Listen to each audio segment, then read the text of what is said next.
कर्जमाफी आणि शेतमालाच्या भावासाठी जळगाव जामोद येथे काँग्रेसची अन्नदाता संघर्ष पदयात्रा। कर्जमाफी, शेतमालाला योग्य भाव यांसह शेतकऱ्यांच्या विविध मागण्यांसाठी काँग्रेसचे प्रदेशाध्यक्ष हर्षवर्धन सपकाळ यांच्या नेतृत्वात बुलढाणा जिल्ह्यातील जळगाव जामोद येथून अन्नदाता संघर्ष पदयात्रा काढण्यात आली। जळगाव, जामोद ते मानेगाव अशा 17 किलोमीटर अंतराच्या या पदयात्रेत हजारो शेतकरी आणि युवक मोठ्या संख्येने सहभागी झाले होते। सरकारच्या धोरणांवर कडाडून टीका।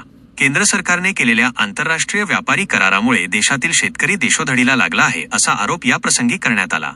सरकारने शेतकऱ्यांना दिलेल्या आश्वासनांची त्वरित पूर्तता करावी अशी आग्रही मागणी या पदयात्रेच्या माध्यमातून लावून धरण्यात आली। यावेळी काँग्रेस प्रदेशाध्यक्ष हर्षवर्धन सपकाळ यांनी सरकारच्या अनिश्चित धोरणांचा जाहीर निषेध नोंदवत जोरदार टीका केली। शेतकऱ्यांच्या हितासाठी लढा कायम। संदीप शेळके। काँग्रेसचे जिल्हा नेते संदीप शेळके यांनी यावेळी कार्यकर्त्यांना संबोधित केले। ते म्हणाले की शेतकऱ्यांसाठी काँग्रेसने नेहमीच संघर्षाची भूमिका घेतली आहे। शेतकऱ्यांच्या हितासाठी हा लढा कायम असणार असून जोपर्यंत न्याय मिळत नाही तोपर्यंत आम्ही थांबणार नाही। या पदयात्रेमुळे जिल्ह्यातील राजकीय वातावरण तापले असून शेतकऱ्यांच्या प्रश्नांवर काँग्रेसने आक्रमक पवित्रा घेतल्याचे पाहायला मिळत आहे। काँग्रेसचे प्रदेशाध्यक्ष आदरणीय हर्षवर्धनजी सपकाळ यांच्या नेतृत्वामध्ये आज ही 17 किलोमीटरची पदयात्रा निघते आहे। शेतकऱ्यांच्या मागण्या, प्रामुख्याने या मागण्यांना वाचा फोडण्यासाठी ही पदयात्रा आहे। शेतकऱ्यांचा सातबारा सरसकट कुठली अटी व निकष न ठेवता कोरा झाला पाहिजे।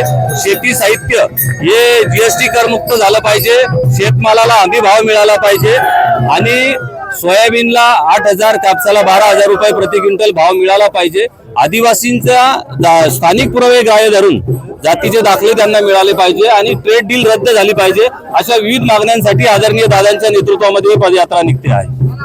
आणि यासोबतच अन्नदात्याला अभिवादन करत असताना आज लाखोचा पोशिंदा शेतकरी हा शेतमालाला भाव नसल्यामुळे, कृषी निविष्ठांच्या भाव वाढ झाल्यामुळे आणि एकंदरीत शेती या संपूर्ण व्यवसायावर जे आसमानी आणि सुलतानी संकट आलंय, त्यातून सरकारने ताबडतोबीनं हे भरगच्च अशा स्वरूपाचं पॅकेज आम्हाला द्यावं। कर्जमाफी आपल्याला अजून झालेली दिसत नाही, त्यामुळे शेतकऱ्यांच्या समस्या आणि आमच्या शिवरायांचा स्वाभिमान, अभिमान या अनुषंगाने पदयात्रा आज आम्ही काढलेली आहे। सर, शासनाने तुमच्या ज्या मागण्या मान्य न केल्यास तर काँग्रेसची पुढची भूमिका काय राहील?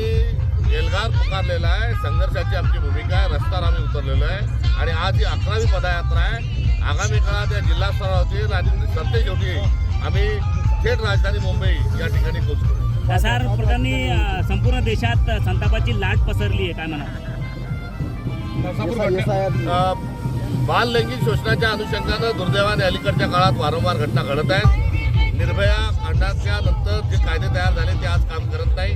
कोपर्डीमध्ये जसं ताबडतोबीनं शासन झालं, निर्भयामध्ये झालं, तसं सरकार करत नाही। किंबहुना अशा प्रकारामध्ये लिप्त असणाऱ्यांना त्यांच्या पक्षामध्ये पदं दिल्या जातात आहे आणि आता याची परिणिती ही गावगावमध्ये आता अशा प्रकारच्या किळसवाण्या घटना घडत आहेत। आम्ही याचा तीव्र शब्दात निषेध करतो। जनाची नाही तर मनाची कुठेतरी बाळगत असताना गृहमंत्र्यांनी किंवा त्यांच्या गृहपदी मंत्रिपदाचा तरी त्याग करावा, राजीनामा द्यावा, ही या निमित्तानं आमची मागणी आहे। आणि महाराष्ट्राला एक सभ्य, सुसंस्कृत आणि भ्रष्टाचारी नसलेला गृहमंत्री लवकरात लवकर द्यावा। जे सत्ताधारी आमदार आहे